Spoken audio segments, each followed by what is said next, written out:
Now accounting methods for hire purchase, मतलब accounting methods क्या दिया देखो।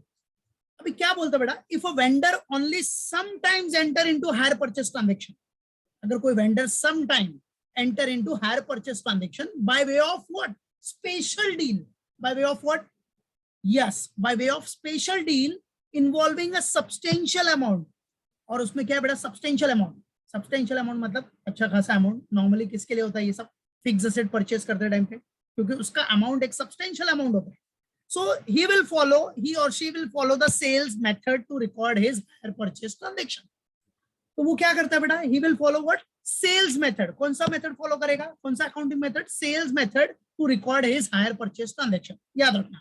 तो नॉर्मली क्या होता है बेटा, जब वेंडर, हमेशा नहीं, sometimes enter into hire purchase transaction by way of special deal, by way of what, special deal involving what, substantial amount, तो वो क्या रिकॉर्ड करता है, वो कौन सा मेथड फॉलो करता है, sales method to record his hire purchase transaction.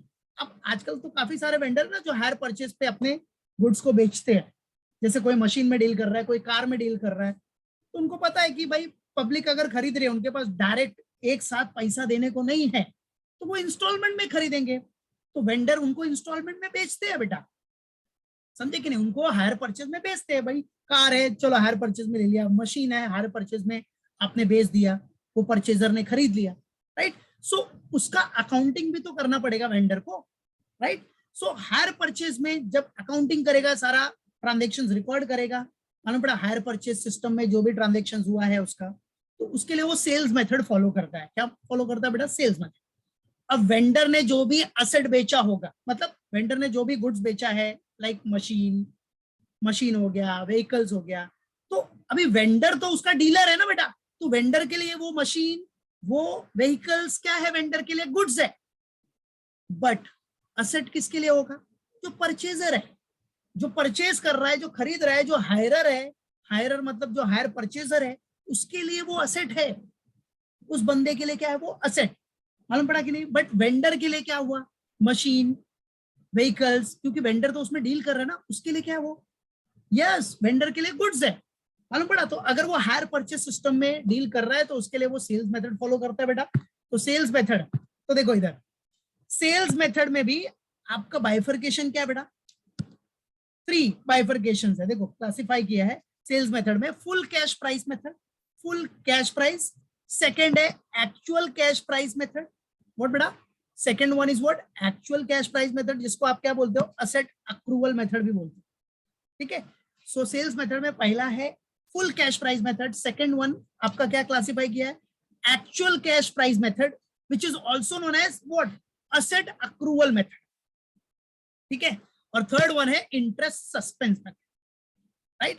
So sales method has been further classified into full cash price method, actual cash price method, which is also known as asset accrual method, and third one interest suspense method। तो फिलहाल अपना focus है इसके ऊपर अभी, full cash price method के। तो full cash price method याद रखना, फुल कैश प्राइस मेथड को भी फर्दर क्लासिफाई किया है, दिख रहा है, also known as credit purchase credit sale, मतलब क्रेडिट परचेज मेथड और सेल्स मेथड है वही चीज है, फुल कैश प्राइस मेथड ही है, सिर्फ क्रेडिट परचेज क्यों बोलते हैं, परचेजर अगर अपनी बुक में रिकॉर्ड करेगा। अब जो हायर परचेजर है, जो मशीन खरीद रहा है या व्हीकल्स खरीद रहा है, परचेजर के लिए तो क्या होता है, वो असेट होता है ना बेटा, तो वो भी तो अपने बुक्स ऑफ अकाउंट में रिकॉर्ड करेगा, है कि नहीं। तो उसके लिए फुल कैश प्राइस मेथड का क्या होता है, क्रेडिट परचेज मेथड बन जाएगा, फुल कैश प्राइस मेथड का क्रेडिट परचेज।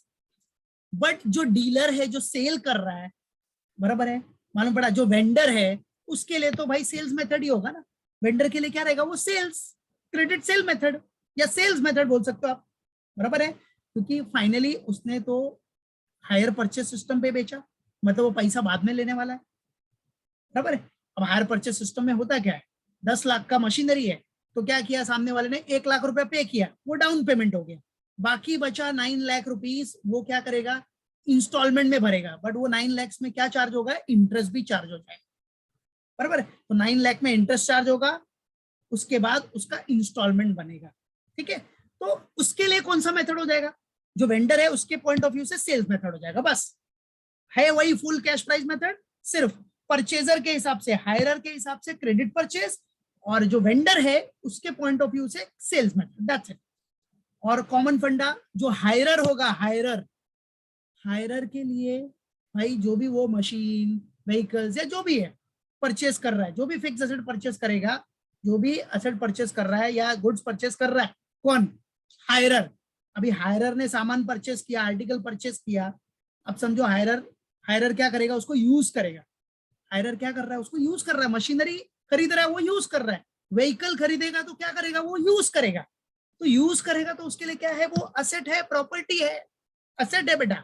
मशीनरी खरीदा उसने तो वो क्या हो गया, हायरर के लिए फिक्स असेट।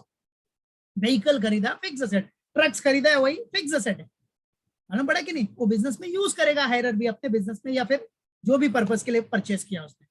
बट वेंडर के लिए, वेंडर जो बेच रहा है वो तो डीलर है ना, डीलर के लिए क्या होगा, वो डीलर के लिए गुड्स होगा, क्योंकि वो डीलर मशीनरी में डील कर रहा है या व्हीकल्स में डील कर रहा है, ट्रक में डील कर रहा है, जो भी है, बराबर है।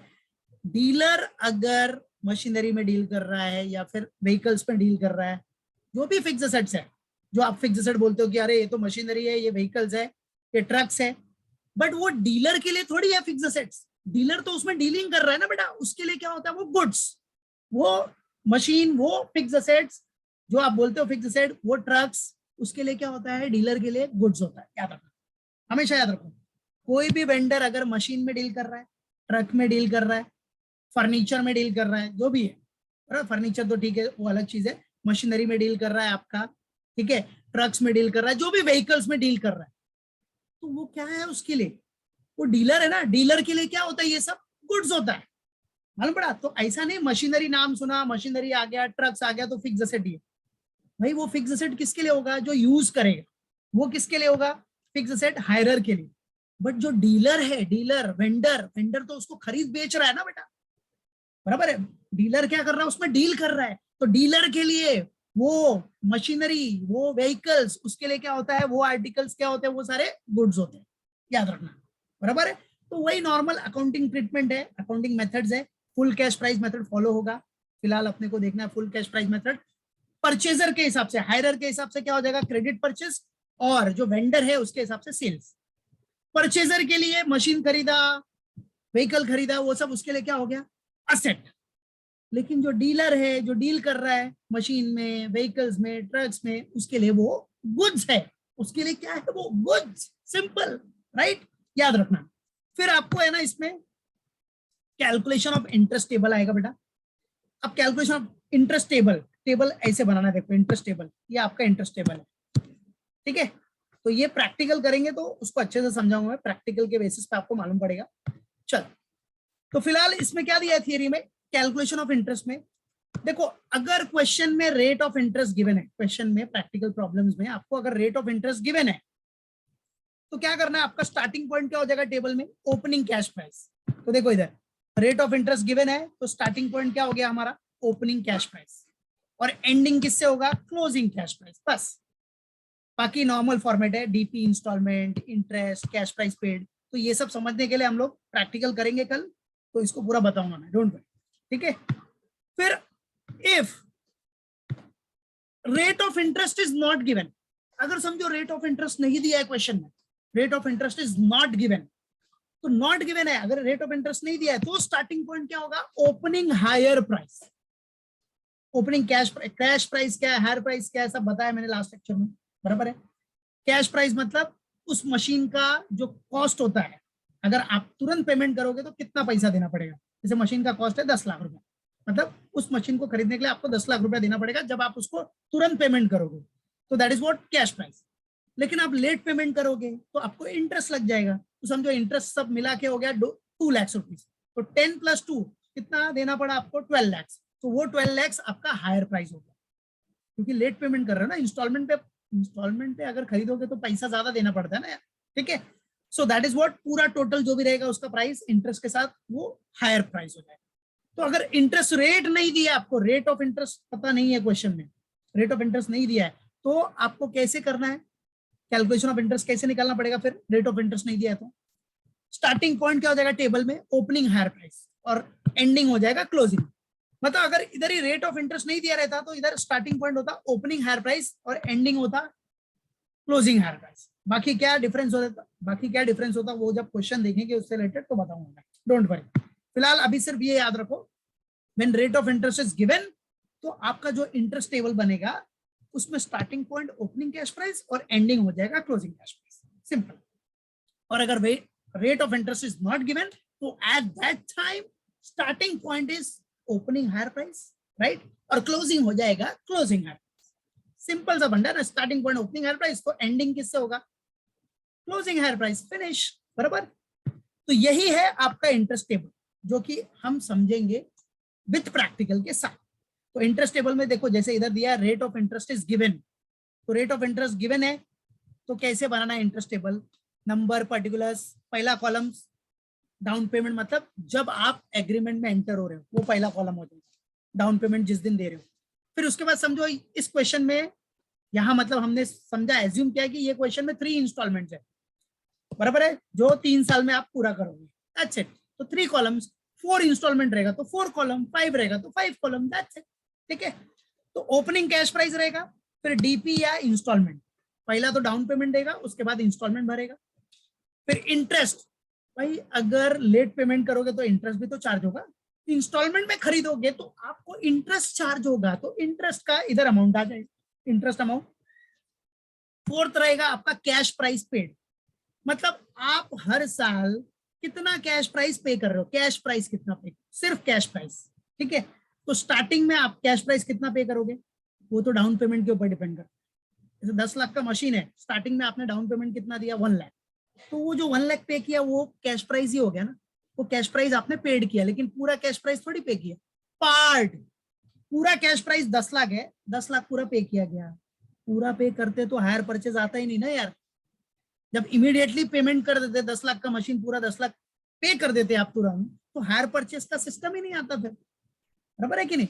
तो आपने क्या किया, सिर्फ डाउन पेमेंट दिया 1 लाख रुपीज का, तो वो क्या हो गया, 10 लाख का एक छोटा सा पार्ट पे किया, पार्ट, राइट है। तो that is what cash price paid, मालूम पड़ा।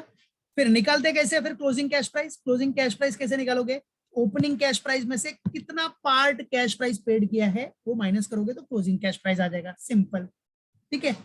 और cash price paid, part cash price paid निकालना है, तो उसके लिए स्टेप होता है स्टेप नंबर 2 -3, मतलब आगे आपको यूज होगा। जैसे इंस्टॉलमेंट्स है ना, अभी इधर इंस्टॉलमेंट समझो 30,000 का इंस्टॉलमेंट है, एज्यूम करो 3 लाख का इंस्टॉलमेंट है, और इंटरेस्ट हो गया 50,000, तो आपका कैश प्राइस पेड कितना होगा, इसमें से 3 लाख का इंस्टॉलमेंट है, इंस्टॉलमेंट में क्या होता है, इंटरेस्ट इंक्लूड होता है, इंस्टॉलमेंट में इंटरेस्ट इंक्लूड होता है। तो इंस्टॉलमेंट में अभी इंस्टॉलमेंट 3 लाख है, उसमें इंटरेस्ट कितना है इंस्टॉलमेंट में, 50,000, तो कैश प्राइस कितना पे किया होगा, सीधा इंस्टॉलमेंट में से इंटरेस्ट माइनस कर दो, तो आपने कितना कैश प्राइस पे किया होगा, 2,50,000। तो ये सब समझेंगे आप लोग, डोंट वरी, ये प्रैक्टिकल के बेसिस पे समझेंगे, इसको खाली एक रिव्यू करो बस कि ये फॉर्मेट होता है। ये जब तक एक स्पेसिफिक प्रैक्टिकल नहीं करोगे तब तक मालूम नहीं पड़ेगा, मतलब तब तक पूरा क्लियर नहीं होगा। तो जब हम लोग कल इसका प्रैक्टिकल करेंगे ना बेटा, तो उसमें पूरा बताऊंगा, डोंट वरी, ठीक है, मालूम पड़ा। तो कैश प्राइस पेड निकालने के लिए क्या होता है, इंस्टॉलमेंट का अमाउंट, उसमें से इंटरेस्ट हटा दो तो आपको पार्ट कैश प्राइस आ जाएगा, पार्ट, कितना पार्ट आपने कैश प्राइस पे किया, ठीक है। तो ये इंटरेस्ट टेबल है। और देखो हायर परचेजर होगा जिसने वो मशीन या व्हीकल्स या ट्रक जो भी है परचेज किया है, व्हीकल्स मतलब ट्रक वो परचेज किया है, राइट, उसके लिए तो वो फिक्स एसेट हो गया क्योंकि वो यूज कर रहा है, और फिक्स एसेट होगा तो डेप्रिसिएशन चार्ज होगा, तो डेप्रिसिएशन तो चार्ज करेगा ही ना। तो डेप्रिसिएशन के लिए भी समझो कितने साल इंस्टॉलमेंट भर रहा है वो, 3 साल, तो 3 साल का डेटा है अपने पास, तो 3 साल का तो डेप्रिसिएशन निकाल सकते हो ना आप, ठीक है। सो डेप्रिसिएशन हमेशा कौन से प्राइस पे आएगा, जो मशीन का कैश प्राइस है, तो मशीन का कैश प्राइस कितना था, 10 लाख रुपए, बराबर। 12 लाख रुपए क्या है, 12 लाख उसका हायर परचेज प्राइस है, लेकिन हायर परचेज में वो जो 2 लाख रुपए एक्स्ट्रा जा रहा है वो तो इंटरेस्ट है ना यार, वो तो एक्स्ट्रा अमाउंट पे कर रहे हो आप, लेट होने की वजह से, लेट पेमेंट करने की वजह से, इंस्टॉलमेंट लेने की वजह से 2 लाख रुपए एक्स्ट्रा अमाउंट है, वो तो इंटरेस्ट अलग से जाएगा ना। वो इंटरेस्ट आपका क्या हो गया, इंटरेस्ट एक्सपेंस है, वो आपका इंटरेस्ट एक्सपेंस है, एक्स्ट्रा एक्सपेंस है, वो प्रॉफिट एंड लॉस डेबिट में जाएगा, बराबर है।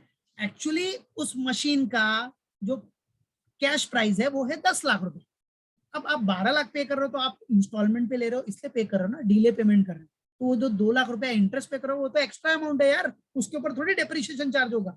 डेप्रिशिएशन तो जो मशीन का जो कॉस्ट प्राइस है, मतलब जो कैश प्राइस है उसके ऊपर ही चार्ज होगा ना। तो हमेशा याद रखना, ओपनिंग कैश प्राइस समझो 10 लाख, वही स्टार्टिंग बेस होगा आपका डेप्रिशिएशन चार्ज करने के लिए। फिर डेप्रिशिएशन चार्ज करो, जैसे डेप्रिशिएशन हो गया 10%, 1 लाख, तो इधर आ जाएगा 9 लाख। ठीक है, मालूम पड़ा, यही 9 लाख इधर ब्रॉट डाउन कर लो। अब डिपेंड करता है कि डेप्रिशिएशन का कौन सा मेथड है। स्ट्रेट लाइन मेथड है तो 1 लाख तीनों साल सेम आ जाएगा। स्ट्रेट लाइन मेथड में डेप्रिशिएशन हर साल सेम होता है। बट अगर वही रिटन डाउन वैल्यू मेथड रहेगा तो डेप्रिशिएशन आपका जो सेकंड आया 9 लाख, 9 लाख के ऊपर 10% आ जाएगा, दैट इज 90,000। ऐसा करते जाना है। तो ये भी हम लोग प्रैक्टिकल में देखेंगे। Got it? क्लियर? ये थियरी जो बताया एक बार खाली रिव्यू करके रखना, मतलब बड़ा, फिर जब कल प्रैक्टिकल करेंगे तो सब आएगा, इंटरेस्ट टेबल भी आएगा एंड डेप्रिशिएशन का टेबल, एवरीथिंग। डेप्रिशिएशन का टेबल तो कॉमन है, ये खाली प्रेजेंटेशन के लिए बनाया, ओनली फॉर प्रेजेंटेशन, बाकी डायरेक्ट भी बना सकते। Got it? क्लियर? तो एक बार रिव्यू करके रखना। ओके